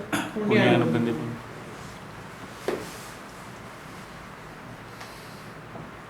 હવે આપણી પાસે 2 વસ્તુ છે. આ વસ્તુ તો છે જ. હવે એનો સદુપયોગ કરીએ તો એને શું કહેવાય?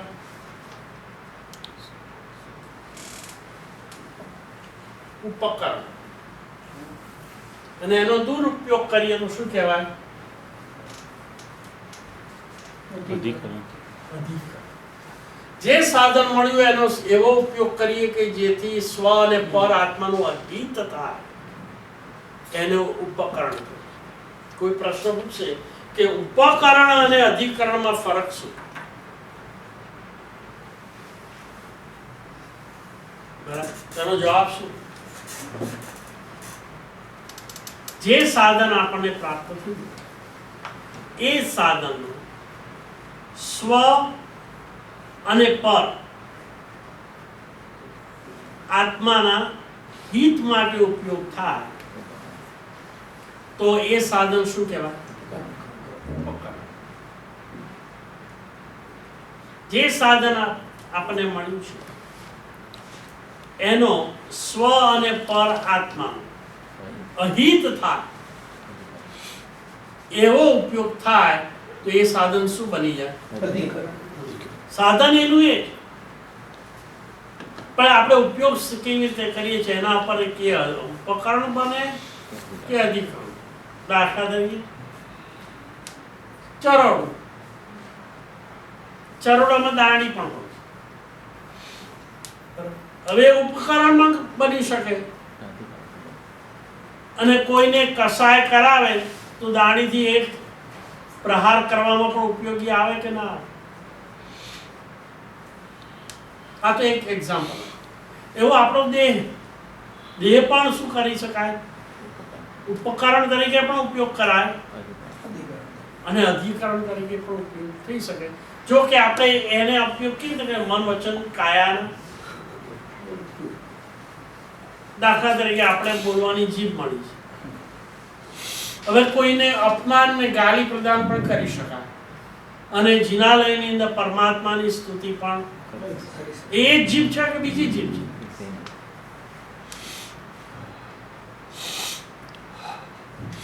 બરાબર.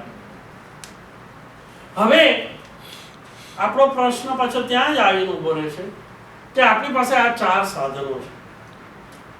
હવે એ 4 સાધનો એવો કેવી રીતે ઉપયોગ કરે કે રોજ સવાર પડે અને કર્મસત્તા આપણને પેલો રૂપિયો આપે છે એવી જ રીતે આપણને એક દિવસ આપે છે 24 કલાક મનુષ્ય જીવન. તો એનો આપણે કેવી રીતે ઉપયોગ કરીએ કે જેથી પુણ્ય ઉપર ઊભું થતું જ જાય, થતું જ જાય, થતું જ જાય. કોઈને કંઈ સજેશન છે? બધા સાંભળે છે, સાંભળીએ સજેશન.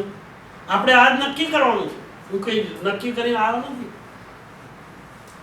અત્યાર સુધી જે કંઈ કહ્યું કશું નક્કી નથી કર્યું. હવે હું નક્કી કરું છું. આપણે બધા ભેગા થઈને નક્કી કર્યું. કરવું છે નક્કી કે પોસ્ટપોન કરવું? નક્કી કર્યું. લખી નાખો. મારે નક્કી કરવું છે કે હવેથી મારે રોજ બધું આપશે. લિસ્ટ લાંબુ છે. કરવું છે ને? Everybody is ready? હવે એમ વિચાર કરીએ કે આપણા જીવન જીવવાની પદ્ધતિમાં જે સંસાર આપણે કુટુંબ લઈને બેઠા છે એમાં કોઈ પણ પ્રકારનો અડચણ ના આવે એવી રીતની ફોર્મ્યુલા હોય તો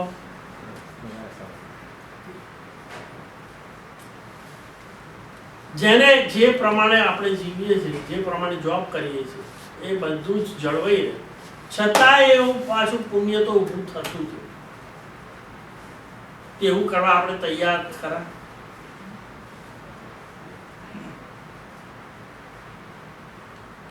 Yes? ચલો બધા આ પાડો. Right? તો આપણે મૂળને જ પકડીએ. આપણે 4 સાધનો છે. એમાં શ્રેષ્ઠમાં શ્રેષ્ઠ સાધન કયું? બધું મન વચન કાયાથી જ કરવાનું છે. એ તો સાધન જ છે, પણ કરવાનું શું? નમસ્કાર. નમસ્કાર.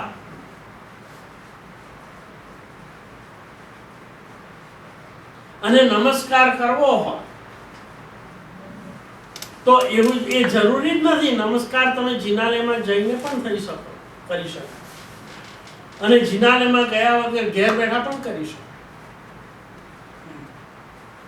કોઈ અમે રોજ નથી કરતા. લો આમાં જોબમાં વાંધો આવે?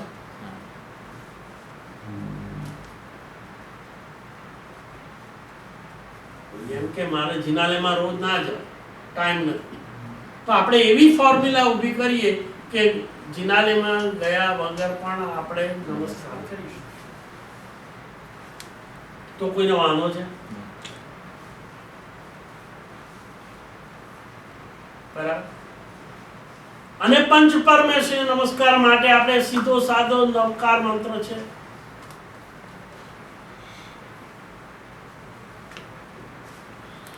અને એ પણ કેટલું પુણ્ય ઉપાર્જિત કરી શકે? આ શાસ્ત્રની વાત છે. નવકારનો ન શબ્દ બોલો કે તમારે નવકાર પંચ પરમેશ્વરને કરવો છે, પરમેશ્વર નમસ્કાર. એટલે ન શબ્દ બોલો જીભ ઉપર. એટલે 5 સાગરો પરનું દેવલોકમાં જેટલું આયુષ્ય બાંધવા માટે પુણ્ય જોઈએ એટલું પુણ્ય નથી.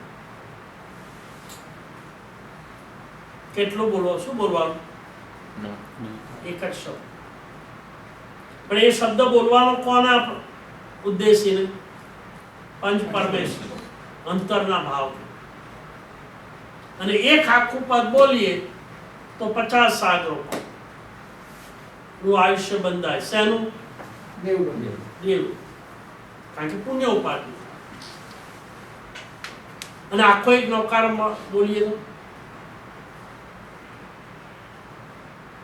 5, 50 ને 500.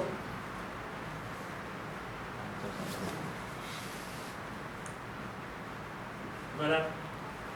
હવે આપણે જીવનમાં જે 24 કલાક છે એમાંથી કેટલો સમય પસાર કરી શકીએ કે જે સમય દરમિયાન આપણે એક નૌકાર ગણી શકીએ. એમાં જીનાનામાં જવું ના પડે, જોબ છોડવી ના પડે, કોઈ પૈસા આપવા ના પડે. બરાબર. કોઈ પૈસા માંગે જ તું નૌકાર ગણીશું તારે આટલા પૈસા મને આપવા પડે. કોઈ માગે જ? કોઈ જગ્યાએ લખ્યું છે અહીંયા નૌકાર ગણવાની? બસમાં લખ્યું હોય કે કોઈએ અહીંયા નૌકાર ના ગણવું.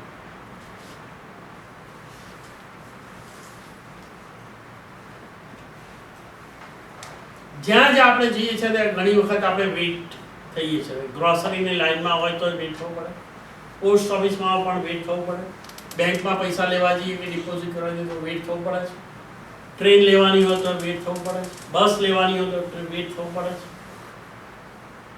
સાધુની વાસની લાઈનમાં ઊભા રહ્યા હોય તો વેઇટ થવું પડે છે, પાર્ટીમાં ગયા હોય તો પણ આપણો નંબર ના લાગે, બધા મીઠાઈના ટેબલ સુધી પહોંચતા 10 મિનિટ વેઇટ થવું પડે.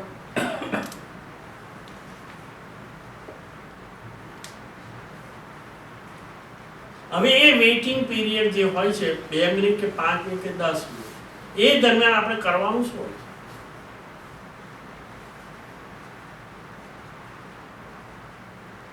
સામાન્ય રીતે શું કરીએ?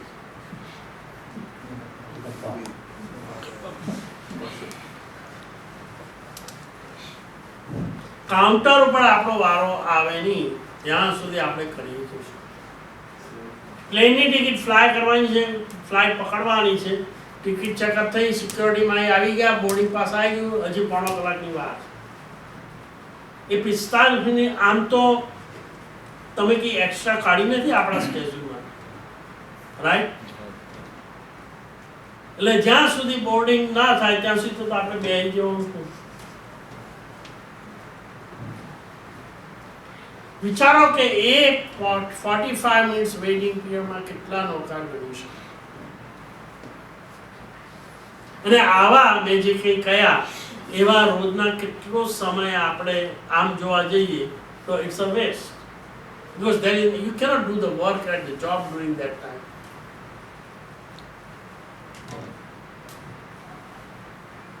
તો એવા સમયની અંદર જો ટોટલ સરવાળો કરો, નહીં માનો કે એ સરવાળો કરતા કરતા ઓછામાં ઓછા 2 થી 3 કલાક આવી જમીને પરવારી ગયા. હવે કઈ ચેનલ સ્વિચ કરીને આ કરી તે કરી એના કરે હમણાં ચેનલોને હમણાં જરા અડધો કલાક આરામ આપી. એવું ક્યાં લખ્યું કે ચેનલો તમે નહીં જુઓ તો તમને સજા થશે? તો કોઈ જગ્યાએ લેટર આવ્યો તમને? ચેનલો જોઈને ફાયદો શું કરે?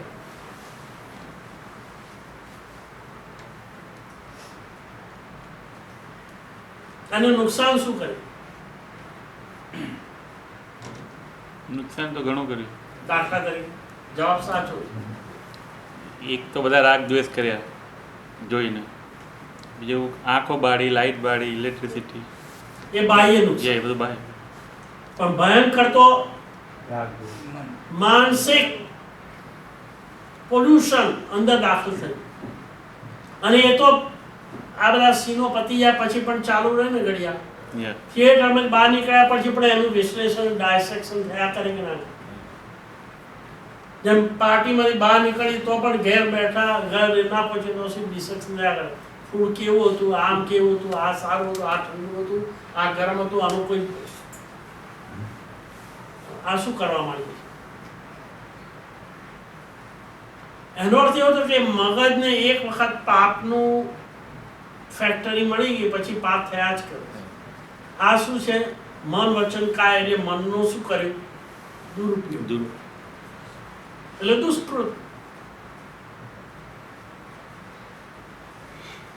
પેલું મનનો ઉપયોગ હતો કે બેઠા બેઠા ચલો હજી મારો કાઉન્ટર ઉપર વાર છે, આગળ 4 કસ્ટમરો છે, ત્યાં ના પતે ત્યાં સુધી તો મારે ઉભા રહેવાનું છે, ચાલો મનની અંદર નવકાર મંત્ર તો શરૂ કરી દે.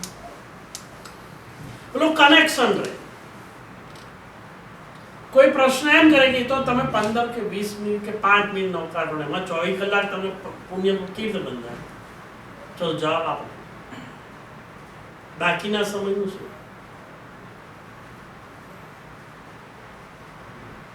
તમે 15 મિનિટ વેઇટિંગ પીરિયડ એટલે 15 મિનિટ તમે નૌકાર ગણ્યો, 15 મિનિટમાં તમને પુણ્ય મળે. બાકીના 23 કલાક ને 45 મિનિટનું શું? એવો કોઈ પ્રશ્ન ઉભો કરે એ વખતે શું બંધાય? પાપ. જવાબ સાચો છે. એગ્રી? એક ભાઈ ના પાડે.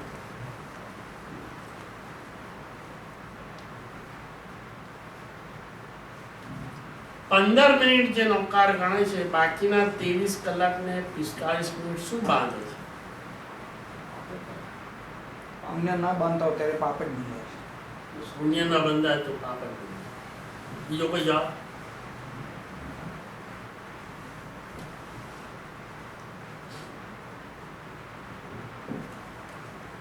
કોઈ થોટ? તમે ના પાડી કે નથી પાપ બંધાય, એનું કારણ છે ખોટા વિચારો ન કર્યા હોય, ખોટું કામ ન કર્યું, પાપ ન બંધાય. અહીંયા આગળ તમે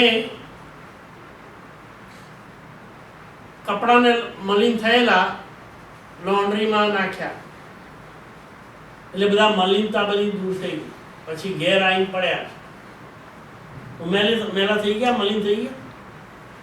ના, તો બીજી વાર પહેરે ત્યારે મિલે. બીજી વાર ઉપયોગ કર્યો ત્યારે. એનો અર્થ બીજી વાર મનનો દુરુપયોગ થાય તો પાપ લાગે.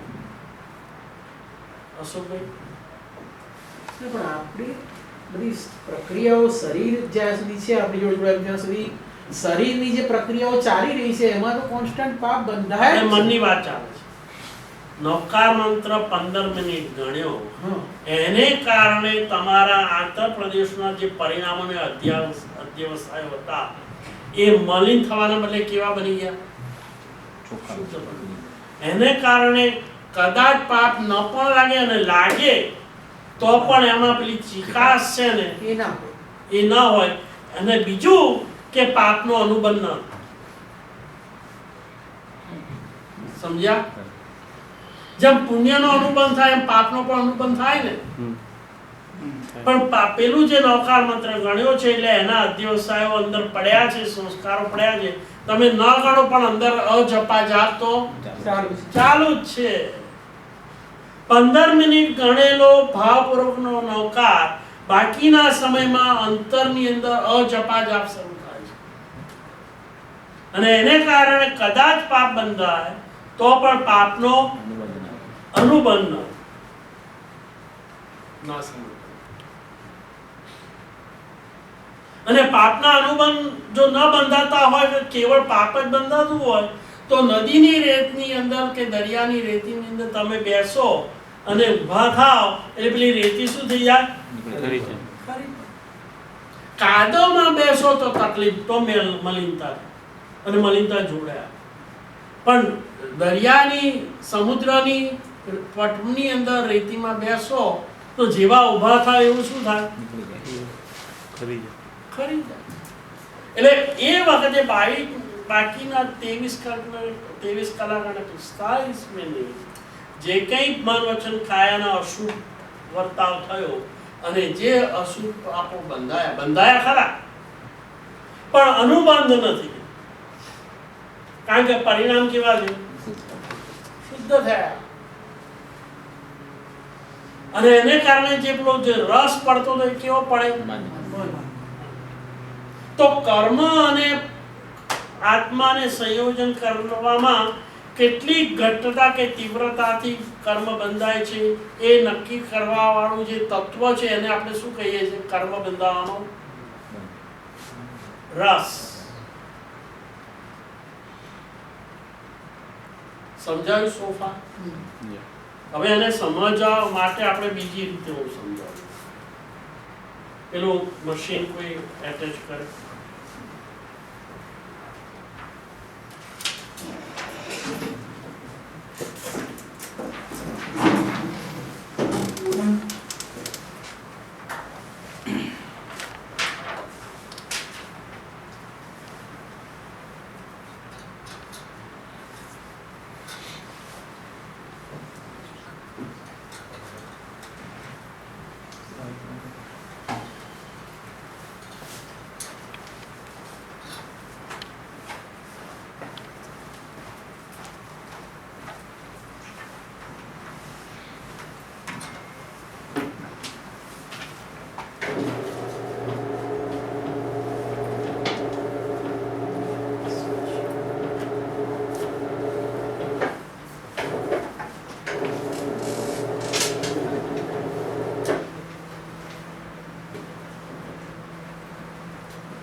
Okay, everybody can see, you can focus.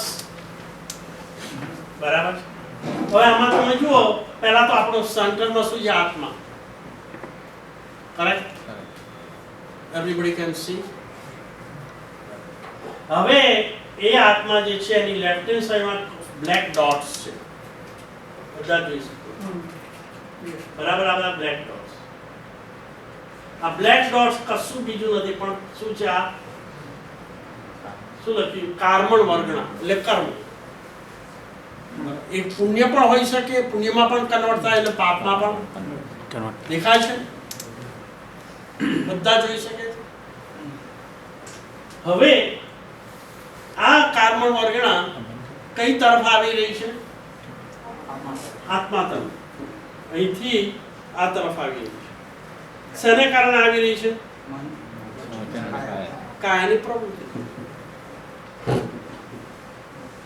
બરાબર ને? આપણે એ જ વાત કરી. એટલે જ્યારે જ્યારે મન, વચન, કાયની કોઈ પણ પ્રવૃત્તિ થાય છે ત્યારે કર્મણ વર્ગણા આત્મા તરફ ખેંચાય છે, આકર્ષણ પામે છે અને આત્મા પ્રદેશ સાથે નજીકમાં આવે છે. So far, anybody has a question? અને આ ક્રિયા સતત 24/7 થઈ રહી છે. એની ડિસ્પ્યુટ? હવે કર્મણ વર્ગણા આવી તો ખરી. માની લો કે આ આત્માનું એક સરફેસ છે, આત્માનો, અને આ જે ખાલી જગ્યા છે ને, આ ધીસ લેવલ, એને બંધ બેસતું આ શું છે? કર્મ છે. કરેક્ટ? દેખાય છે? ધીસ ઇઝ આત્મા, પેલું બાજુ કર્મણ વર્ગણા, અને એ નજીક આવી. હવે કર્મ મેલ છે. આપણે પુણ્ય પાપ હમણાં બાજુ પ્રમાણે, શુભ કે અશુભ, પણ એ મન, વચન, કાયાની પ્રવૃત્તિથી કર્મણ વર્ગણા જે દૂર હતી અને જેવી પ્રવૃત્તિ શરૂ થઈ એટલે કર્મણ વર્ગણા આત્મા તરફ આવીને નજીક આવી, પણ હજી ચોંટી નથી. સોફા.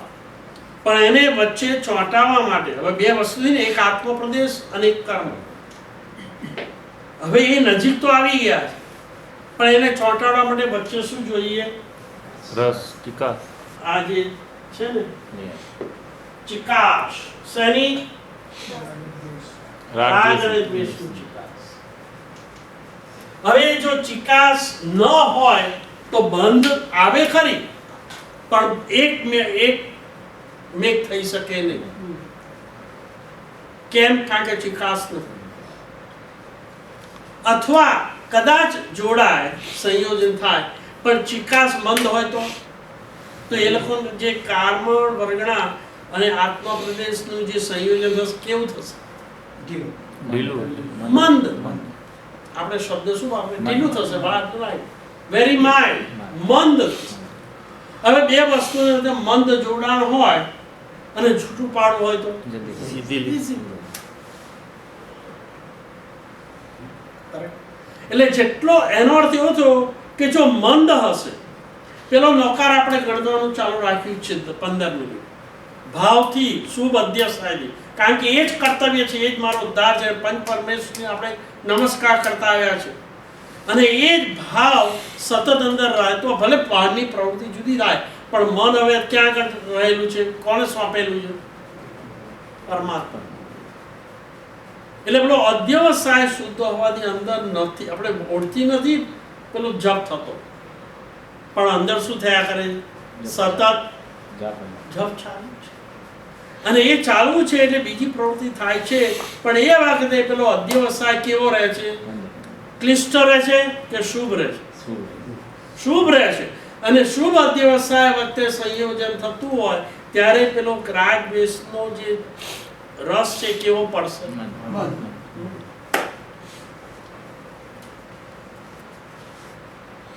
પાછું બીજો પ્રસંગ બન્યો, પાછા નોકાર શરૂ થઈ ગયો. કારણ કે આવા પ્રસંગો તો દિવસમાં કેટલી વખત મળે?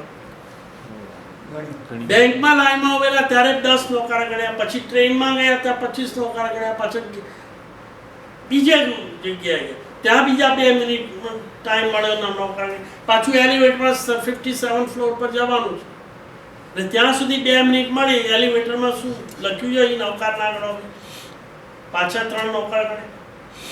એટલે સતત આપણું મન કોને ચોંટેલું? પંચ પરમેશ્વરને સ્મરણે છે.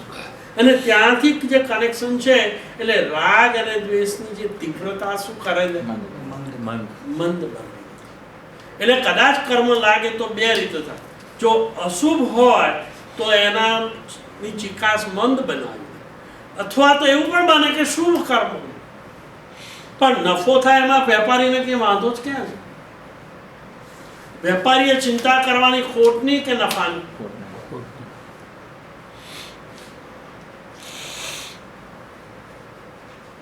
તો ભલે આપણે અનુષ્ઠાન 5, 15 કે 20 મિનિટ કરતા હોઈએ આપણા જીવન, પણ એવા અનુષ્ઠાનની અંદર પણ જો પાપ બંધાતું હોય તો તીવ્ર ભાવે ન બંધાય, અને જો શુભ કર્મ બંધાય તો તીવ્ર ભાવે બંધાય. એવું કરવા માટેની ફોર્મ્યુલા એટલે શું કરવાનું? પેલો જે ચિકાસ છે, આપણું લક્ષ્ય શું છે? ચિકાસને મંદ કરવાનું. એવા કેટલા કર્મો આવી રહ્યા છે સતત. આયુષ્ય કર્મ સિવાય કયા કયા કર્મો બંધાય છે એનું લિસ્ટ છે. કોઈ વાર વાંચવું છે મોટેથી? અંતરાય કર્મ, નામ કર્મ, ઉપરથી જ્ઞાનાવર્ણીય, દર્શનાવર્ણીય, મૌનીય, અંતરાય, નામ, ગોત્ર, વેદનીય. એમાં આયુષ્યને છોડી અને બાકીના કર્મો સતત બંધા કરે છે. પણ એ બંધાતા વખતે પેલો જે આપણે નૌકાર મંત્ર ગણેલો છે ને, 15 મિનિટ, 20 મિનિટ, અથવા તો સવારના ઉઠતા, બપોરે 12 વાગે, સાંજે 6 વાગે, રાત્રે સૂતા, એ જે પંચ પરમેશ્વર નમસ્કાર સતત ચાલુ રહે છે. એ ચાલુ નમસ્કાર આપણને પ્રચંડ શું બંધાવી આપીએ છે? પુણ્યનો ખજાનો.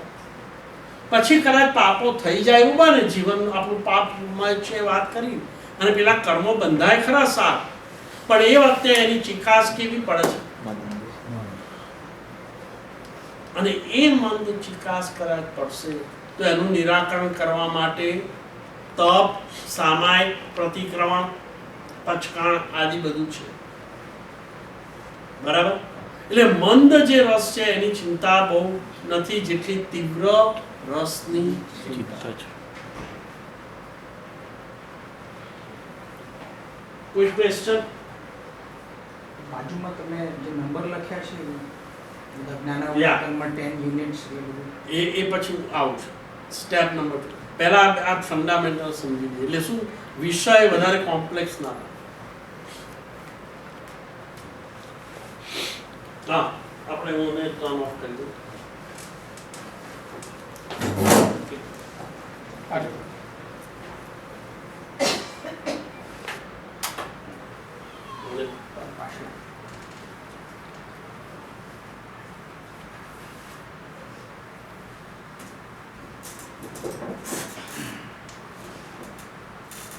ટૂંકમાં આ પરથી એટલું કન્ક્લુઝન કરી શકાય કે આપણા જીવનની અંદર રોજ પ્રવૃત્તિમાં પણ શ્રાવક જીવનમાં પાપ ન બંધાય એવી શક્યતા નથી. કારણ કે ગ્રહસ્થ જીવન એ ગરમ ગરમ તપાવેલો લાલચોળ લોખંડનો ગોળો છે. હવે એને જ્યાં ગબડાવીએ ત્યાં જમીનને શું કરે? ઠંડી કરે કે ગરમ? એટલે ગ્રહસ્થ જીવન જ આવું છે. જ્યાં જ્યાં જઈશું, જે સ્થાને જઈશું, કોઈ પણ આપણી બહારની ભૂમિકાની અંદર પાપ લાગે છે કારણ કે મન વચનની કાયાની પ્રવૃત્તિ સતત ચાલે છે. પણ એ જે પાપ લાગે એને મંદ કરી દેવાના અને તીવ્ર રીતે ન બંધાય એની ફોર્મ્યુલા માટે, ઘણી બધી ફોર્મ્યુલા માટે એક ફોર્મ્યુલા કઈ છે? નમસ્કાર માટે એમાં શું લખ્યું છે ખબર છે ને? મંગલાણંચ સવ્વેસીમ તો પડમમ હવે મંગળ. જો પાપ જે લાગતું હોય એને મંગળ કહેવાય. મંગળ શું કરાવે? ક્યાં તો પાપની નિદ્રા કરાવે, ક્યાં તો પુણ્ય બંધાવે. પણ નમસ્કાર મહામંત્ર એક એવો મંગળ છે, પુણ્ય તો બંધાવે જ છે, પણ સર્વ પાપ પણ આસો પાપ, બાંધેલા પાપનું શું કરાવે? હવે કહો આવું ક્યાં આગળ દુનિયામાં ક્યાં છે? જોબ ઉપર છે, કંપની આપે છે, અને આવું ઉપકરણ આપણને મળ્યું છે કે નથી મળ્યું? હવે એમાં કેટલો ખર્ચો ને કેટલું ઇન્વેસ્ટમેન્ટ? કોઈ એમ કહ્યું કે તમે નૌકાર ગણવાનો તમારે આટલા પૈસા આપવા પડશે? કોઈ પૂછ્યું? કોઈએ કહ્યું? તો આપણે કેમ નથી કહ્યું? તો હવેથી આ ફોર્મ્યુલાનો આપણે ઉપયોગ કરવો છે. સવારે ઉઠતા, રાત્રે સૂતા, બપોરે 12 વાગે, અને કોઈ પણ જગ્યાએ એ સિવાય પણ એમ લાગે કે હવે કોઈ પ્રવૃત્તિ છે નહીં, તમે ડ્રાઈવ કરતા હોય તો પણ ગણી શકો. કારમાં બોર્ડ મારો છો, અહીં નૌકા નહીં ગણો.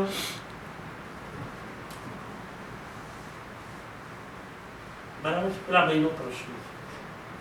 જે રીતે પાપ કરીએ તો ચિકાસ કરને એનો ચિકાસ, અને પુણ્ય કરીએ પુણ્ય પણ ચિકાસ કરતા है. એબ્સોલ્યુટલી. તમારા પુણ્યમાં જો શુભ ભાવની તીવ્રતા જો વધી ગઈ તો પુણ્ય વધારે જબરજસ્ત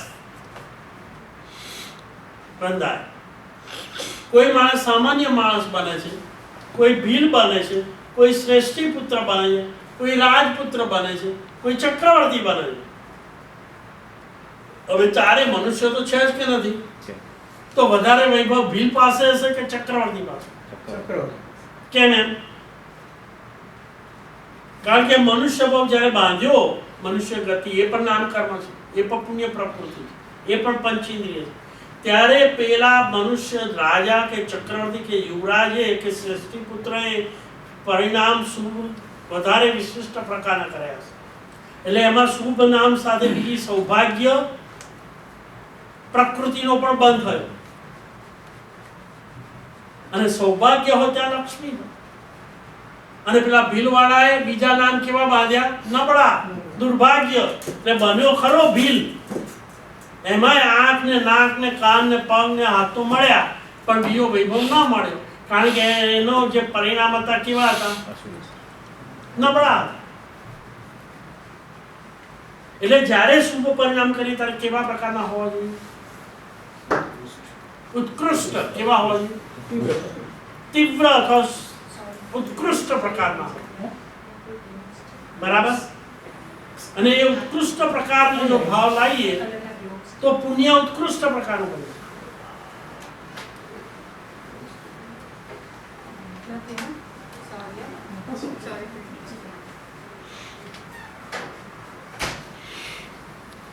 બરાબર? એનો અર્થ એવો થયો આ જાણે કે જ્યારે જ્યારે સુકૃત કરતા હોય ત્યારે ભાવ કેવા રાખવા? ઉત્કૃષ્ટ. અને એક જ વાક્યમાં કહ્યું કયો ભાવ ઉત્કૃષ્ટ બને? એક જ વાક્ય.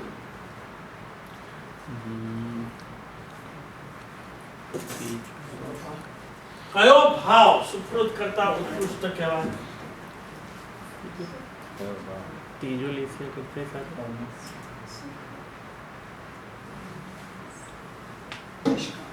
નિષ્કામ ભાવ, કેવળ એક જ અભિલાષા, શેની? મોક્ષ મુક્તિની અભિલાષા સાથે કરેલું સુકૃત એ શ્રેષ્ઠમાં શ્રેષ્ઠ પુણ્ય બંધાવી આપે છે. એટલે એની અસર જ્યારે થાય ત્યારે રાજા, ચક્રવર્તી કે ગણધર કે તીર્થંકર બને.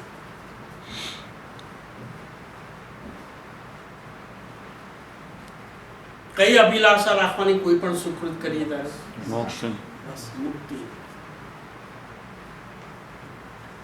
માટે તો પેલા કહ્યું ને, આપો આપો ને મહારાજ અમને મોક્ષ સુખ આપો. બીજી કોઈ માંગણી કરી? આપણે પણ જ્યારે જ્યારે જિનાલયમાં દર્શન કરવા જઈએ, પૂજન કરવા જઈએ, નમસ્કાર કરીએ, વંદન કરીએ, બસ માત્ર કેવળ એક જ અભિલાષા, આપો આપો ને મહારાજ અમને મોક્ષ સુખ. એ સિવાય મારે કંઈ જોઈએ.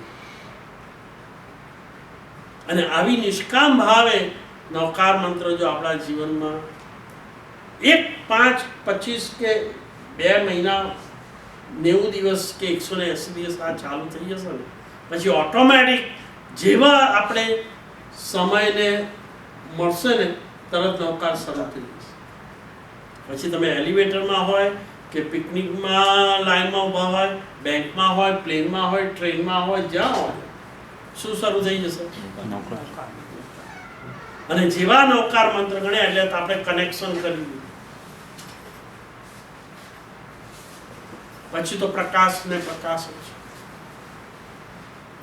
હવે આમાં કોઈ નથી પૈસો આપવાનો, કંઈ વધારે બીજી પાઠશાળા ભણવાનું કે ભણવાનું. આપણે જે પરિસ્થિતિ છે, જેટલું છે બેંક બેલેન્સ, એમાંથી ઓછું થવાનું નથી, કંઈ પૈસા આપવાનો. અને આપણે જે પ્રવૃત્તિ છે એમાંથી એક એક્સ્ટ્રા સમય કાપવાનો મેં વાત કરી. બસ આવી રીતે જીવનમાં નવકાર મંત્ર 24 કલાક આપણા હૃદય કમળની અંદર વિલસિત રહે, જીવંત રહે. જ્યારે જ્યારે ઓપોર્ચ્યુનિટી મળે, એમ લાગે કે હવે કશું નથી કરવાનું, કોઈ કંઈ કશું કરવાનું, હા મારે મારું કામ છે. શું કામ? શરૂ કરી જ દેવાનું. And there won't be any charge. અને લાભ કેટલો લાભ?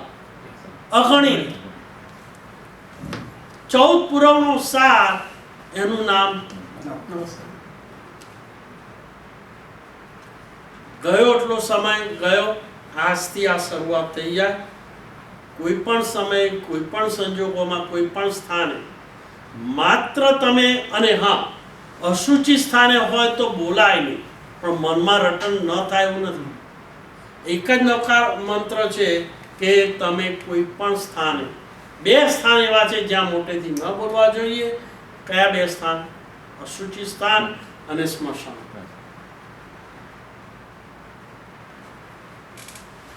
આ 2 સ્થાન સિવાય પણ આ 2 સ્થાનમાં આપણે કેટલો સમય કાઢવો? બાકીનો કેટલો બધો સમય જે નકામો વેસ્ટ થાય છે અને ખોટા આપણે પાપો કરીએ છીએ, એના બદલે, પાપને બદલે અનંત પુણ્ય આપણને બંધાવી આપે. અને બીજી ફોર્મ્યુલા એ છે કે જેટલું આપણે વૈભવ ઊભા કર્યા બધા અહીંયા મૂકીને જવાનું, પણ અહીંયા ગણેલો નવકાર સાથે અચૂક આવશે. કોઈને કંઈ પ્રશ્ન છે? કોઈને કોઈ તકલીફ છે આમાં? કે ભાઈ માને નવકાર નહીં ફાવે એવું કોઈ છે? કોઈને પ્રશ્ન અને મૂંઝવણ હોય, તકલીફ હોય તો અહીંયા રજૂ કરે તો આપણે એનો ઉપાય ઉભો કરીએ. અને બીજું કે આપણે ગણીએ અને બીજા 2 જણને કહીએ, અને પેલા જો બીજા 2 જણા પણ જો શરૂ કરી દે અને એ 2 જણા જેટલું પુણ્ય ઊભું કરશે એટલું પુણ્ય પાછું કહેનારના એકાઉન્ટમાં લખાશે. This is extra benefits. તો એવું પણ નક્કી કે હવે હું મારા જીવનના કોઈ પણ જે વ્યક્તિઓના કોન્ટેક્ટમાં આવીશ ત્યારે સંયોગો હોય, અનુકૂળતા હોય અને પેલી વ્યક્તિ પાત્ર લાગે તો એને આ વાત શેર કરી શકાય કે ના કરી શકાય? આપણે કોઈ જગ્યાએ સેલ હોય અને $10 ઓછા બચતા હોય તો બધા 5 જણાને ફોન કરીએ ને કે પેલી ભાઈ સેલ છે તું લઈ આવજે, પાછું ખતમ ના થઈ જવાનું છે, આ વીકેન્ડ સુધી જ છે. કહીએ છે કે નથી કહીએ? આપણને એર ટિકિટ $100 ઓછા મળી બીજા 5 જણને ફોન કરી, તમે જવાના છો ને કહી આવજો. તો આ બીજા 2 જણાના મુખે યોગ્ય પાત્ર હોય તો કે પાર્ટીમાં બીજી બધી વાતો રાજકથા, દેશકથા, ભક્ત કથા, ભોજન કથા કરીએ છીએ, એના બદલે આ કથા પણ કહીએ તેમાં ગુમાવવાનું શું? અને જેટલાને કહીએ એટલું પુણ્ય પાછું આપણા એકાઉન્ટમાં તો છે જ, નથી ખબર પડતી.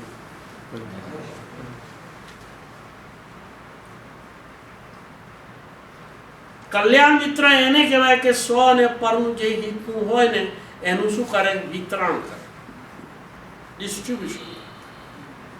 હવે આજે આટલા સમયની અંદર આપણે આ વાત કરી, એમાં એવી કઈ વાત છે કે ગૂંચવણવાળી છે, કોમ્પ્લેક્સ છે, સમજાય એવી નથી, બધું અઘરું છે, અમને કંઈ સમજાવત નથી, એવું કશું આપણે વાત કરી કે બધું સમજાય એવું છે? તો બીજા 2 વ્યક્તિઓને પણ આ કહીએ કે ભાઈ આ તો સમજાય એવું છે, બહુ સરસ છે, આખું જીવન બદલી નાખશે. અને આ ભાવ તો નહીં, આવતો ભાવ પણ સુધારી નાખે. બસ આ રીતે જીવનમાં નવકાર મંત્રો ચરિતાર્થ બને, એનો સાક્ષાત્કાર થાય.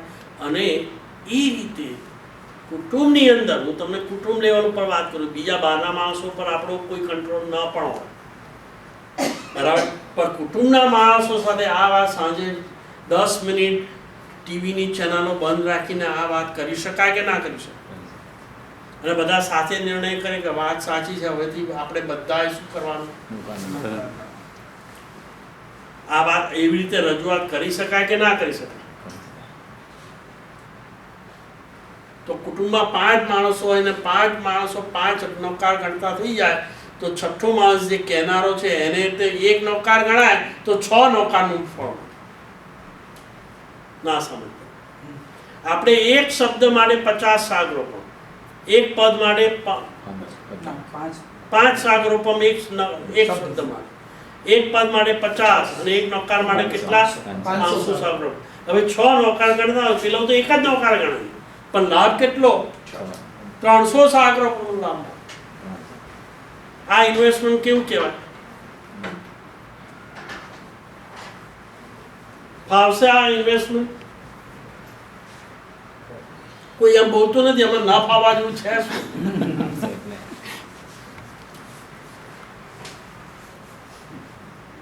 બહુ સરસ આ એક ફોર્મ્યુલા છે, બહુ કન્વિનિયન્ટ છે, જેને આ જો ન ફાવે તો બીજું શું ફાવવાનું? તો એ રીતે આને શું કહેવાય ખબર છે? મલ્ટિપ્લિકેશન, ગુણાકાર. પુણ્યનો ગુણાકાર કરવા માટે આ ફોર્મ્યુલા જૈન દર્શનકારોએ આપી છે. કેટલો એમનો ઉપકાર છે, અને કોના માટે આપી છે? એમના માટે, આપનાર માટે કે આપણા માટે? તો એના માટે આપણે પ્રમાણ ન કરીએ અને આજથી નવકાર મંત્ર સહિત આપણું જીવન જીવવાનું શરૂ કરી દઈએ. શુભકામના, શુભેચ્છા અને થેન્ક યુ. વિતરાગની આજ્ઞા વિરુદ્ધ કંઈ પણ કહેવા જોઈએ તમારા સ્વની સાક્ષી સર્વમંગલમાંગલ્યં સર્વકલ્યાણકારણં પ્રધાનં સર્વધર્માણાં જૈનમ જયતિ. નેક્સ્ટ સેશનમાં આપણે